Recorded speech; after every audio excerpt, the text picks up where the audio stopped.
Okay, let's dive into this. Welcome to today's explainer. We're going to tackle something that literally every executive thinks they understand, but, well, very few actually measure correctly. So, drawing on Dr. Mike Tang's renowned 8 pillars of corporate turnaround, and by the way, you can dive way deeper into this in his free ebooks on leadership and the 8 pillars, we are zooming right in on pillar 3 today. That's leadership and culture. But listen, we're not going to talk about culture as some kind of fluffy, feel-good HR concept. Absolutely not. We're treating this as a strict, clinical matter of corporate survival. So, I want to start off by asking you a deeply uncomfortable question. Are your top performers silently destroying your company? Honestly, it is a tough pill to swallow. But bringing in high revenue, that frequently acts as this protective shield for really destructive, arrogant behavior. And when leaders kind of turn a blind eye to those toxic traits just because the numbers look great at the end of the month, well, those top earners become a hidden virus. They're systematically breaking down the organization right from the inside out. To really grasp why this happens, we kind of need to redefine what culture actually is. So in Dr. Tang's clinical methodology, corporate culture is literally the absolute immune system of your company. It dictates whether your corporate health is going to last or if a fatal relapse is about to begin. Think about it. When your company's immune system is healthy, it just repels market shocks, right? It heals quickly. But when it's toxic, man, every other treatment you try, whether that's cost-cutting, new sales strategies, whatever, it's eventually going to fail because the body itself is outright rejecting the turnaround. And this brilliantly illustrates exactly where culture fits into a corporate crisis, looking at the turnaround roadmap. You see, every sick company travels the exact same road back to health through 3 very distinct phases. First, surgery to stop the bleeding. Then, resuscitation to stabilize things. And finally, phase 3, therapy. And this right here is where we focus entirely on culture and legacy.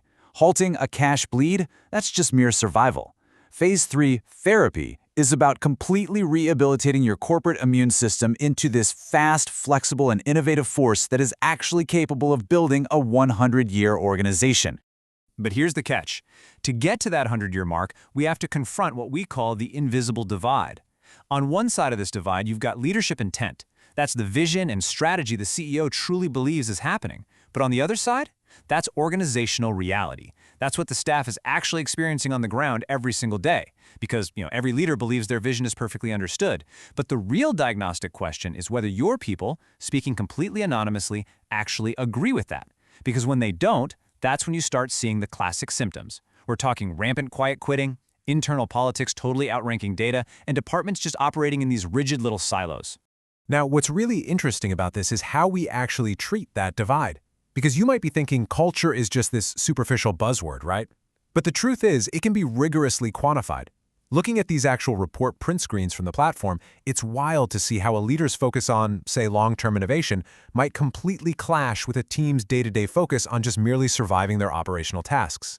By running a strategic alignment assessment, you are exposing these perception gaps with hard, objective metrics. And having this data means turnaround executives can apply the exact same clinical, data-driven management protocols to their human capital as they do to, say, cash flow optimization. So what do you actually do once you have this data in your hands? Well, as a turnaround leader, you've got to operate with radical candor. You have to maintain absolute clinical discipline and, frankly, be fully prepared to amputate a top earner if their actions violate core ethical governance. Executives simply have to lead by absolute example here. Malignant personnel who are actively poisoning the new corporate philosophy, they're a fatal liability, no two ways about it. They must be decisively removed to protect the healthy core of the business. But getting your current team healthy, that is really only half the battle. Because beneath those everyday operations lies the ultimate hidden vulnerability. And this is especially true for SME founders. You have to stop and ask yourself, what happens to the business without you? Seriously, succession is the existential legacy time bomb. In fact, it's literally the only corporate illness out there that the actuarial tables guarantee is 100% fatal if left untreated. And yet, amazingly, it's the one question most owners just defer and defer until the question is basically asked for them. You absolutely must urgently stress test your exit readiness. And you do this across the 4 classic pathways. Those are family succession, a management buyout, a trade sale or merger, and an IPO. The treatable version of a succession crisis is purely structural. We're talking undocumented relationships, undelegated authority, maybe an untested successor. The whole point is, you have to treat the structure right now, well before a sudden crisis actually forces your hand. Let's move to and see how this builds into a totally actionable solution. Like, how do you actually measure all of this? Well, it's a 4-step clinical process. Step 1, the leader sets the intent through a quick strategic assessment. Step 2, you pass a device around and the staff provide an anonymous reality check on those exact same scenarios. Step 3, the system steps in and compares that intent versus the reality consensus. And finally, step 4, you generate a strategic report that gives you 100% honest data you can actually trust. And that's immediately followed by a stress test of your succession readiness. I really want you to think of these digital apps as your literal medical instruments for both the diagnosis and therapy phases. So if you want to do an in-depth cultural diagnostic that actually bridges that invisible divide we talked about, you go to corporateculturecenter.com. Need a rapid pulse check to expose perception gaps between you and your staff? Hit up cultureadvisory.org. And to run a highly realistic crisis simulation that stress tests those 4 classic exit routes, you visit successionadvisory.org. Now, all of this stems directly from the core methodology you'll find at corporateturnaroundcenter.com.